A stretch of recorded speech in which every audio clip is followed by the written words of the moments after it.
Hello दोस्तों, मैं हूँ ऋषिराज सर और आज हम बात करने जा रहे हैं 10 इम्पोर्टेंट चैप्टर्स। ऐसे कौन से चैप्टर्स हैं जो हमें बोर्ड एग्जाम में ज़्यादा मार्क्स दिला सकते हैं, जिनको करने से हम 90 प्लस स्कोर कर सकते हैं। ठीक है, तो इस वीडियो को एंड तक देखना, जिससे आपको पता चल जाएगा कि आप कैसे प्रिपरेशन करें ताकि आपको 90 प्लस स्कोर मिले। ठीक है, तो सबसे पहला जो चैप्टर आपका है रोटेशनल डायनेमिक्स, ये आपके चैप्टर नंबर 1 है टेक्स्ट बुक का। और रोटेशनल डायनेमिक्स का जो वेटेज होता है 7 मार्क्स का होता है। तो ये 7 मार्क्स आपका बहुत इंपॉर्टेंट है, क्योंकि हम इस चैप्टर को स्टार्टिंग से पढ़ते आते हैं और ये हमारा कई बार रिवीजन हो गया होता है। तो इस चैप्टर को स्किप नहीं करना चाहिए। इसके डेरिवेशंस, न्यूमेरिकल्स काफ़ी बेहतरीन होते हैं, काफ़ी अच्छे होते हैं और पेपर में यहाँ से क्वेश्चन काफ़ी अच्छा बनता है। ठीक है, तो पहला चैप्टर क्या होगा आपका रोटेशनल डायनेमिक्स, आपको स्किप नहीं करना है। Second, chapter number 2। Chapter number 2 theory तो है, लेकिन कैसा ना, उसके कुछ पार्ट्स बहुत ज़्यादा इंपॉर्टेंट है जो पेपर में बहुत सारा क्वेश्चन वहाँ से आता है। ठीक है, तो मैकेनिकल प्रॉपर्टीज ऑफ फ्लूइड में आपको करना क्या है, ये भी वेटेज 7 मार्क का होता है। इसमें तो हो जैसे कि आपका पास्कल्स लॉ हो गया, ठीक है, हाइड्रोलिक लिफ्ट हो गया, ठीक है, फिर से आप उसमें कर सकते हो कि आपका सरफेस टेंशन का डिफाइन, उसके यूनिट डायमेंशन, फिर से आपका relation between surface tension and surface energy, फिर इसमें आप कैपिलरी राइज का डेरिवेशन, फिर expression for liquid excess of liquid drop. आप ये सारे टॉपिक वाइज कर सकते हो। स्टोक्स लॉ हो गया, फिर से आपका उसके अंदर स्ट्रीम लाइन और आपका टर्बुलेंट लाइन का डिफरेंस हो गया, फिर से आपका बर्नौलीज प्रिंसिपल उसके अंदर ही है। ये सारे इंपॉर्टेंट पार्ट्स आप कवर कर सकते हो। आपको यहाँ पे पूरा नहीं पढ़ना है, आपको इंपॉर्टेंट पार्ट्स भी कवर करना है, जैसे एंगल ऑफ कॉन्टैक्ट उसी के अंदर है। तो सारे टॉपिक आप वहां से कवर कर सकते हो। थर्ड पे जो होता है आपका चैप्टर नंबर क्या होता है 3, जिसको हम बोलते हैं KTG and radiation. KTG and radiation में भी क्या होता है, छोटा चैप्टर ही है, बट ये 7 मार्क का वेटेज देता है और इसको करने से क्या होता है काफी अच्छा। इसमें दो ज्यादा डेरिवेशन नहीं है। काफी अच्छा बात इसके अंदर ये है कि चैप्टर छोटा है, कंसाइज वे में है, जिससे हम 7 आउट ऑफ 7 स्कोर कर सकते हैं। ठीक है, एंड 4 नंबर पे क्या आपका थर्मोडायनेमिक। देखो, फिजिक्स में थर्मोडायनेमिक करोगे तो क्या होगा, आपको केमिस्ट्री में भी फायदा होगा।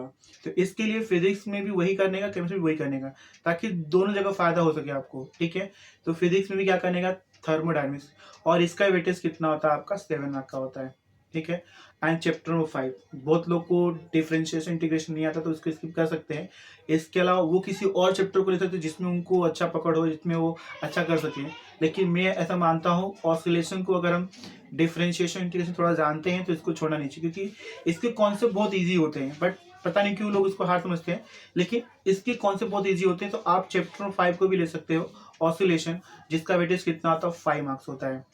एंड हम बात करते हैं सुपर पोजिशन ऑफ वेव।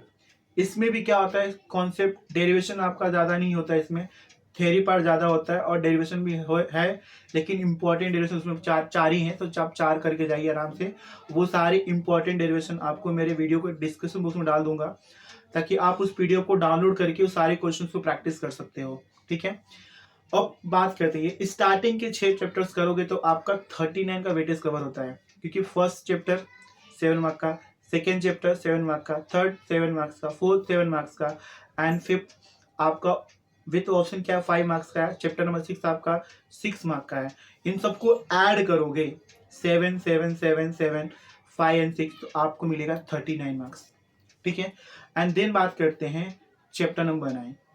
काफ़ी अच्छा चैप्टर होता है भी, और इसमें ज़्यादा डेरिवेशन आपको नहीं है। न्यूमेरिकल्स बहुत सिंपल सिंपल होते हैं। किरचॉफ फर्स्ट सेकंड लॉ है, फिर से आपका व्हीटस्टोन ब्रीज है, मीटर ब्रीज है, केल्विन ब्रीज आपका है उसी के अंदर। फिर से इसके अंदर आपका पोटेंशियोमीटर का कॉन्सेप्ट है, फिर वोल्ट मीटर, एमीटर का आपका गैलोनोमीटर कन्वर्जन दिया हुआ है। ये पार्ट कवर करने से क्या था, आपका वेटेज कवर हो जाता है। इसका वेटेज कितना मार्क्स का, 6 मार्क्स का है।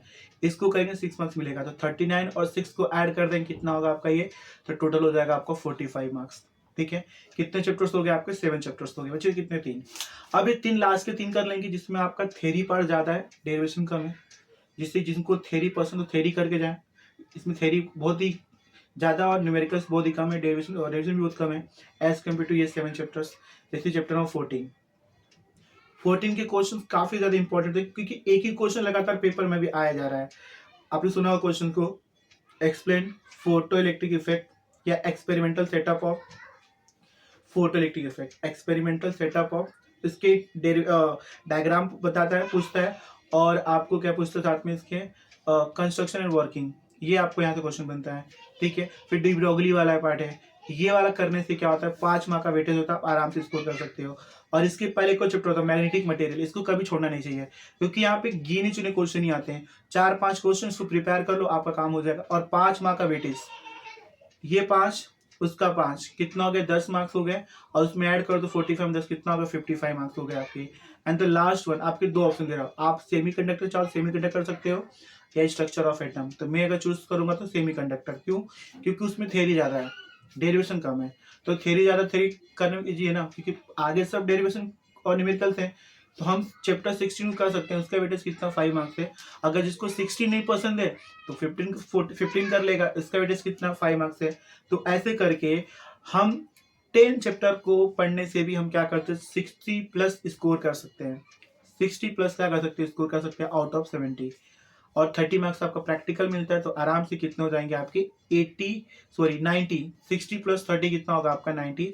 तो ऐसे करके आप आराम से 90 प्लस स्कोर कर सकते हैं, ठीक है। क्योंकि इसमें 90 प्लस साथ में एमसीक्यू भी कर लोगे ना, तो इसलिए 90 प्लस हम आराम से क्या कर सकते हैं, स्कोर कर सकते हैं। तो ये आपका टारगेट होना चाहिए। तो आपको कौन से चैप्टर्स पढ़ने हैं फटाफट देखो, first, second, third, fourth and fifth, 6, 9, 11, 14 and 16।